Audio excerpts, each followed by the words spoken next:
Ryan was nearly killed twice in half an hour. He left the taxi a few blocks short of his destination. It was a fine, clear day, the sun already low in the blue sky. Ryan had been sitting for hours in a series of straight-back wooden chairs, and he wanted to walk a bit to work the kinks out.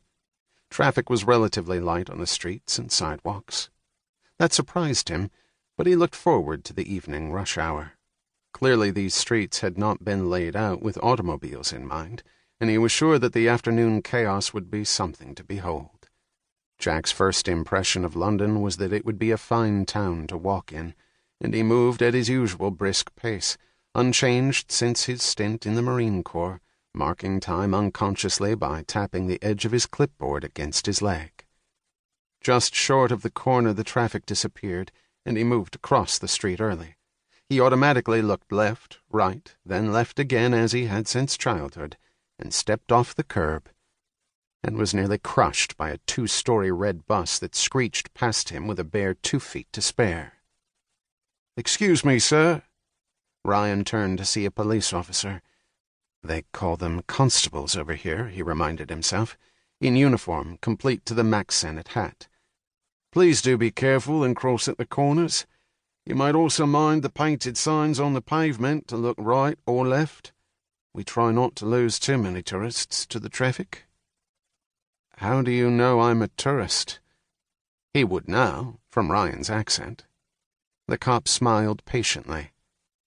"Because you looked the wrong way, sir, and you dress like an American. Please be careful, sir. Good day." The bobby moved off with a friendly nod, leaving Ryan to wonder what there was about his brand-new 3-piece suit that marked him as an American. Chastened, he walked to the corner. Painted lettering on the blacktop warned him to look right, along with an arrow for the dyslexic. He waited for the light to change and was careful to stay within the painted lines. Jack remembered that he'd have to pay close attention to the traffic, especially when he rented the car Friday. England was one of the last places in the world where the people drove on the wrong side of the road. He was sure it would take some getting used to.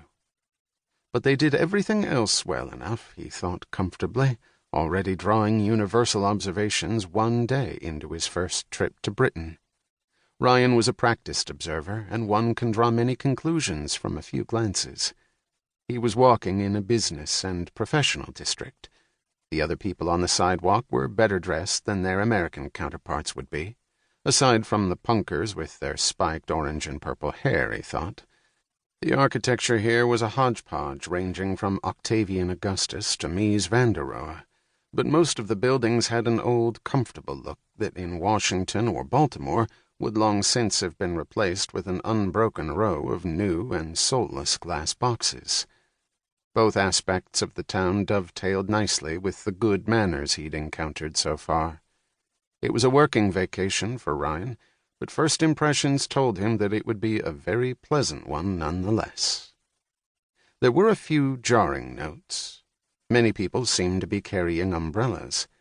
Ryan had been careful to check the day's weather forecast before setting out on his research trip. A fair day had been accurately predicted. In fact, it had been called a hot day, though temperatures were only in the upper 60s. A warm day for this time of year, to be sure, but hot? Jack wondered if they called it Indian summer here. Probably not. Why the umbrellas, though? Didn't people trust the local weather service? Was that how the cop knew I was an American? Another thing he ought to have anticipated was the plethora of Rolls-Royces on the streets. He hadn't seen more than a handful in his entire life, and while the streets were not exactly crowded with them, there were quite a few. He himself usually drove around in a 5-year-old VW Rabbit.